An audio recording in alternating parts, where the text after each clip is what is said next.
Hey, welcome back. I'm going to do a box opening today with the kit that I received. I don't get a lot of kits, but I saw this one at a really good price. It was around $17 with free shipping. How could you pass on that? It's the Aoshima 1/24 scale early Skyline GTR. 70s, I think 1970s or so they came out. And I built the R35, which is like the latest version of an R35 that you can buy today, or Skyline. And that was a snap kit also. That kit was excellent.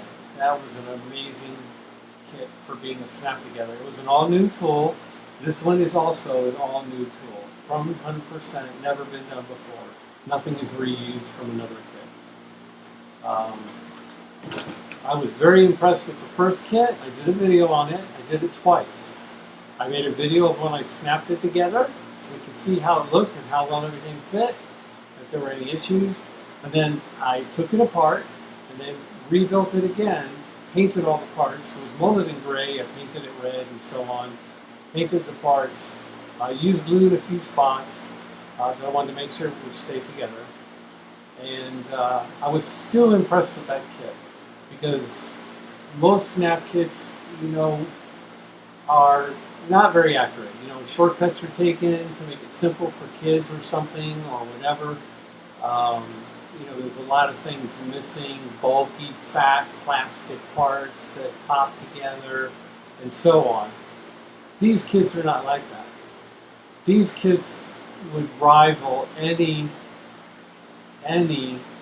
glued together kit. And honestly, if you're building a glue kit that's more than probably 15, 20 years old at the most, anything older than that, this kit would blow them out of the water as far as the fit and the way they look and the accuracy. It's extremely impressed with this kit. So we're going to take this over to the bench.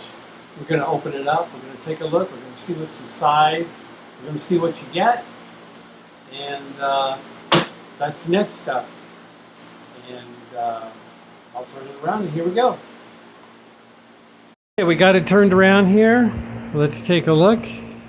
And this is the great body. Very, very detailed. Very fine things. It does have the emblems molded in there. I'm guessing this might be for flares. We'll take a look at the directions. Notice the door handle, a separate part. We'll come around here. I'm assuming there's a wing on the back.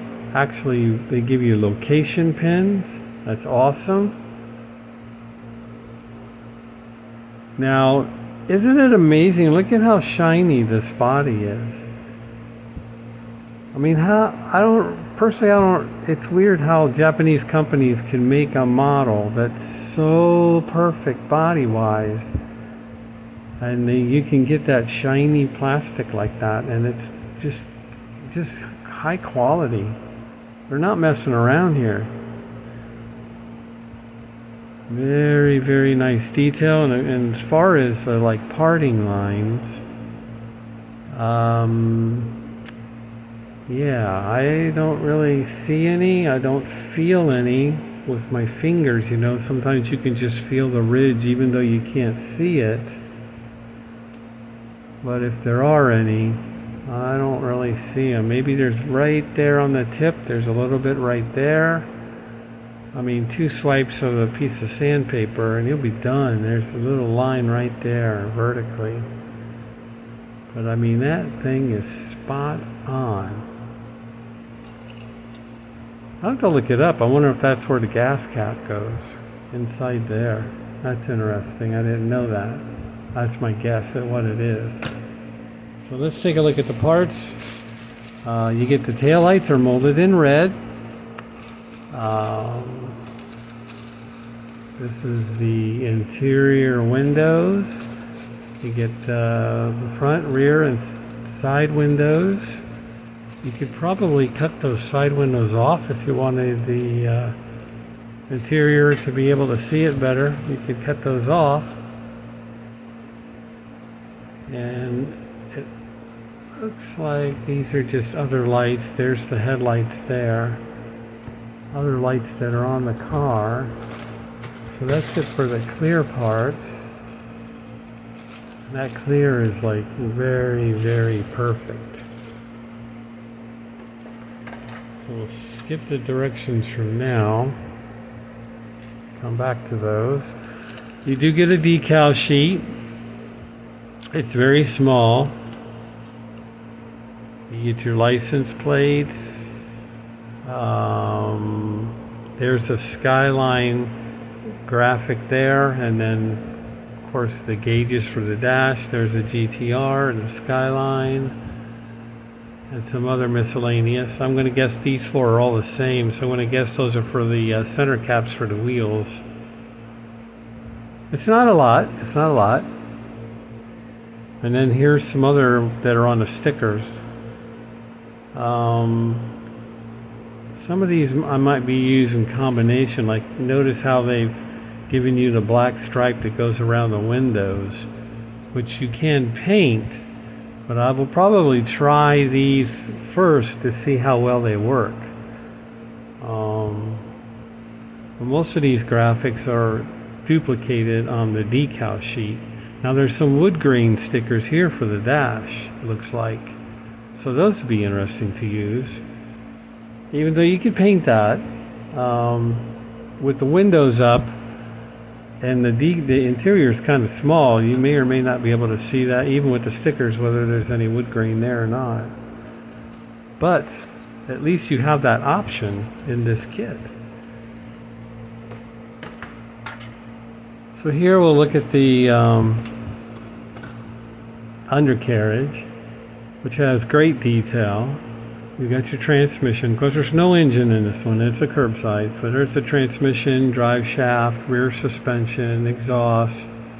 I'm assuming the gas tank is somewhere in here, although that looks more like where the spare tire would go, but maybe not.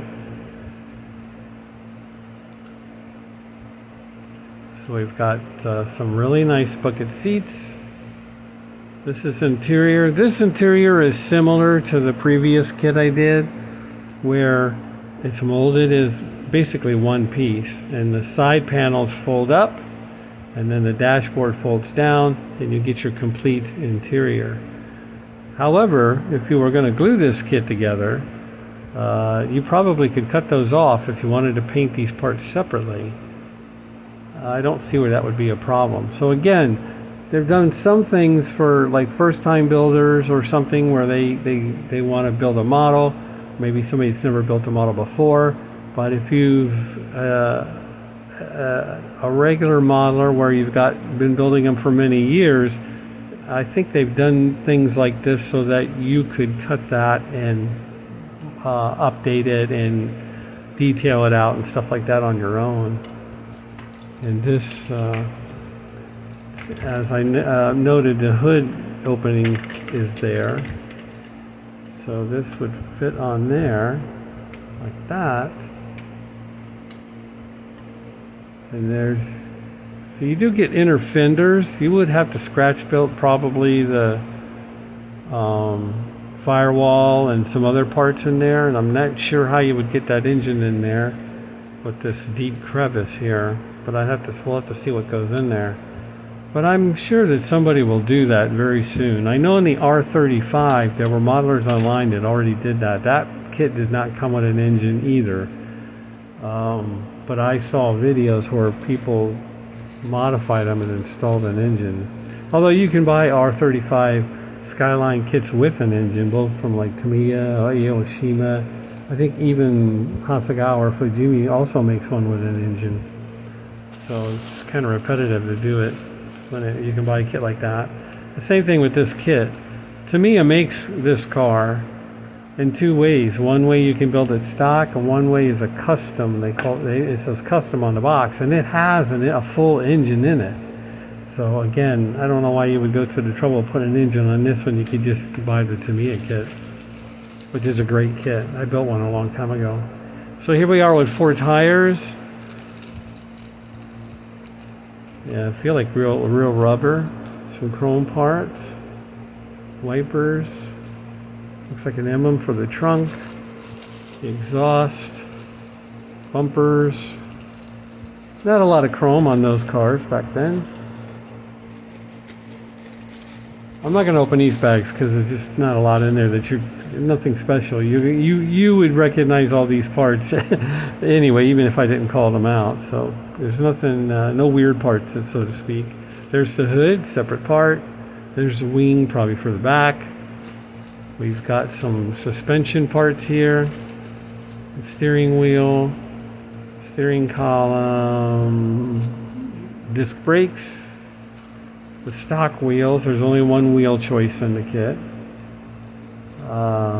Those look like the door handles, which are separate on this kit. Rear view mirror, shifter, emergency brake. I'm not sure what those are, but those could be for the grille, I believe, because I think it does say, it says GTR on them, so they're probably for the grille. And then here's part of the front suspension here. And that is it. That's all the parts there are in this one. This one has fewer parts than the other one I built. Then you get a display stand, which you can put together and fold it up with cardboard. It says GTR on it. It might be cool to mount this on a piece of wood or lucite or plastic or something and mount that on there. It would be cool. Put a piece of glass over it, or use a picture frame and then set the car on it on the picture frame. There's one part of it. Here's another part. And of course it tells you how to put it all together. Paper craft.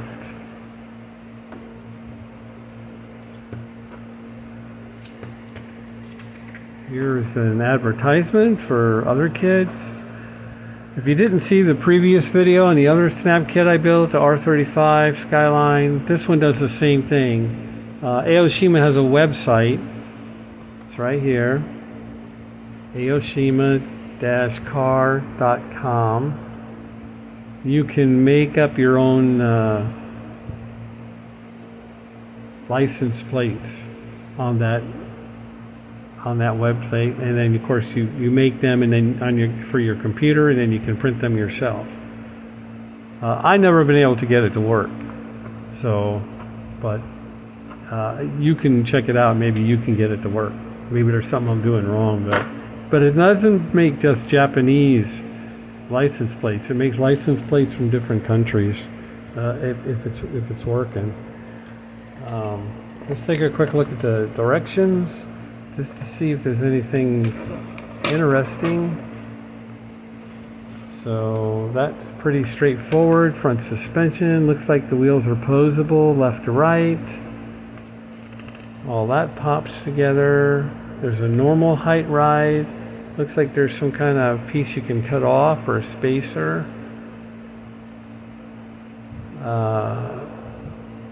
To alter the height of the car. So that's cool. Actually, those wheels and tires would fit a lot better in there, unless you use aftermarket wheels. Disc brakes, wheels, rims, painting a few of the parts, adding some stickers to the dashboard. That looks like wood grain there. Some in the center console, steering wheel, shifter. Got the seats, the interior. Here are the stickers. The S there means sticker. So you got those for the window surrounds, the black part that goes around them. You'll be cutting this support out to open up the hood, which is cool. I guess there's just a wheel flare for just the back, which can be handy if you put on wider tires. And then there's the grill. There's the two pieces. One of them says GTR on it. here we are with more of the parts in the interior. There, and then the grille, the bumper, rear panels on the back. You snap the inside bottom part in there with the interior. Add the wing, the hood, and that's pretty much it. Now once you get to the end of the directions, since you get decals and stickers, this part here with all the S's is what tells you where the stickers go. And then this part here with the D in blue tells you where the decals go. So the thing about that is, like for instance, this one says Skyline, but I would probably sand that off the body and then use the decal, because you can see it's upraised. But in my experience, decals never fit that well over that. I typically sand them off and then just put the decal on the flat plastic so it looks better. The emblem goes on there. The emblem on the back. Note the mirrors are way up here, which the Japanese did back then, the 70s. And that's it. There you go. So I don't know whether I'm going to. I don't think I'm going to build this one stock. I think I'm going to skip that and just go right to the let's paint it and do something with it part. Because there's not a lot of parts to it, and there's not going to be much difference between a snap and a glue version, but it's still hard to get over. That plastic is so smooth and so shiny. I mean, it's perfect. It's flawless. Absolute amazing, especially for a snap kit. And that's it. That's where we're at. Thanks for liking. Thanks for subscribing. Thanks for following the channel. Thanks for popping in. And I recommend this kit, even though I haven't built it, but I'll make another video when I finish it. I have some other projects going, so I'm not 100% sure when I will build it, but I would say soon. And I would say if you get a chance and you see one of those at a model show or something, check it out. Lucky for us, Japanese kits are not sealed from the factory. You can buy Japanese kits. You can buy Aoshima. You can buy Aoshima Academy, which is Korean. Tamiya, Hasegawa, Fujimi. None of those are sealed from the factory. When you buy a kit and it has the plastic wrap around it and it's sealed, that means that either the distributor sealed it somewhere down the line, or the hobby shop or the recipient company that received it last shrank it. But typically it's the distributor. But normally you can watch videos of Japanese hobby stores, which are awesome. None of those kits in there are sealed. And you'll watch a lot of times people will buy a kit, and sometimes like when they go to check out or something like that, they will actually open a kit, look inside and check it out before, even though it's brand new, they will, look at it right there. Or sometimes, them and the owner will just, be talking, and they'll just go through the kit and talk about the kit right there, because it's not wrapped in cellophane. So whether they're like that when you get to the model show or a model thing or whatever, I don't know. That depends. But if you get a chance, open the box and take a look. You'll be impressed. I know I am. And that's it. We'll catch you on the next one. Appreciate it. Later.